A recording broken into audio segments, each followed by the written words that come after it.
Natutunan ko kasi over the years sa industry po kasi, there are no small roles for me. So kahit na kung support ka man or lead ka man, I think as an actor kung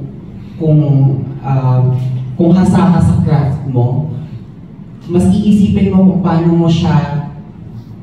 kung paano magiging significant yung role mo doon sa buong project eh. Kasi kahit dumaan ka lang dyan, pero mahusay ka actor, patatatak ka dun sa mga tao eh. So hindi siya issue for me kasi nagsimula naman ako rock bottom. So kaya kong bumalik pa rin doon. Opo. Tutulong sa bago. Opo, yes. Okay, for my last question. Ngayon, di ba, sabi natin series, kasama mga baguhan.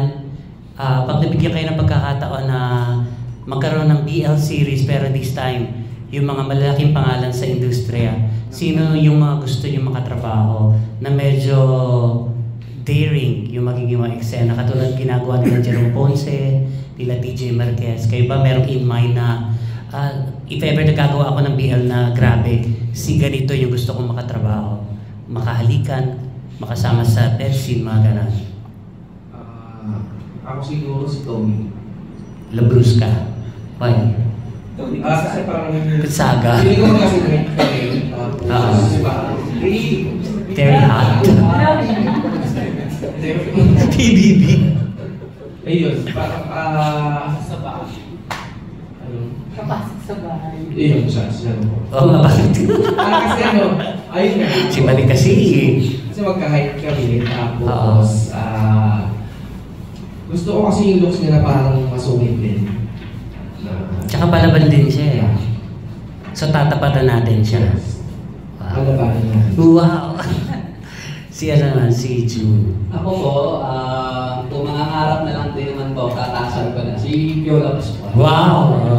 As actor. Hindi naman kaila sa atin na talagang marami nagpapanta siya kay Piolo Pascual. Oh. Parang hindi ko ma-imagine si Piolo Pascual na gagawa ng BL series. Parang napaka-interesting nun, di ba? So, Piolo Pascual na tayo. Bakit naman di mo naisip na gumawa? Nagagawa ng BL series si Piolo?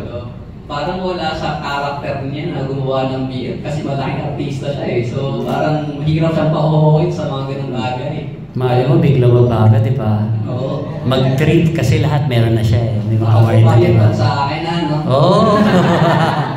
So ano naman pwede natin ilaban kay Piolo? Pag pumayag. Marami ang pwede pang lalaban kay Piolo. So, parang lahat. Parang laban na laban. Laban na laban mo. Oo. Meron ka pa? Sente. Actually, yung tinanong mo, itatanong ko sa lahat ng members ng LGBT